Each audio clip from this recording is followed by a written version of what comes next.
Welcome back to Purpose-Driven Church for Unificationists. We're on day 57, and we are continuing the chapter on developing mature members. As you remember from the previous few videos, we just finished talking about the myths about spiritual growth. Now we're looking at strategizing the actual process of growing mature members. So he says Saddleback's strategy for developing disciples is based on the 6 truths I identified in contrast to each myth.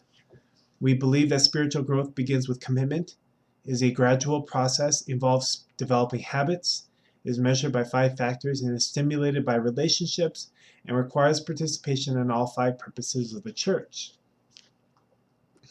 He says one of the ways to assess whether or not your church is maturing spiritually is if the standards for leadership keep getting tougher as time passes, requiring a deeper level of commitment to Christ and spiritual growth. For instance, when Saddleback first began, our only requirement for serving in children's Sunday school was that you had to be a warm body.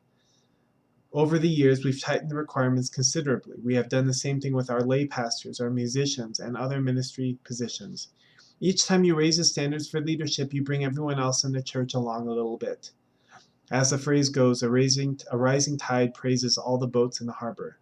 Focus on raising the commitment of your leadership, not those who are least committed in your crowd, not even the semi-committed in your congregation. You will find that whenever you raise the standard of commitment for those who are in the most visible positions of leadership, it raises the expectations for everyone else. How do you get people to commit to a process of spiritual growth? You must ask people for commitment. If you don't ask people for commitment, you won't get it. If you don't ask your members for commitment, you can be certain that other groups will ask for it. If your church doesn't ask for and expect commitment from people, those people will conclude that what the church is doing is not as important as their other activities.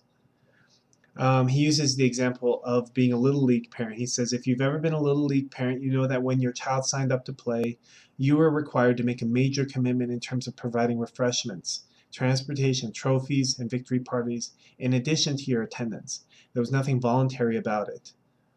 So as I'm reading this, now obviously not for the first time, I'm thinking a lot about of course our community and how of course naturally in any organization or church or business you want people to feel really committed to what they're doing and really believe in it.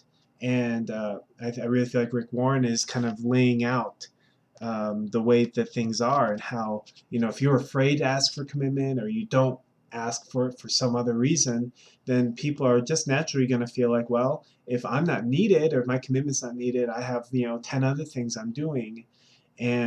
But he says it's kind of interesting that other organizations, even my wife, for example, is a part of the kind of a parents board for the school that our kids go to, and they have expectation, like everyone is expected to help out with something. So she helps make some flyers, and she attends some, obviously attends some meetings and helps with fundraisers and things like that. There's certain expectation on the people, not just that they come and they talk and they vote about things. So it's kind of interesting that he's saying that many times with the church, we don't expect anybody to do, we don't expect a lot.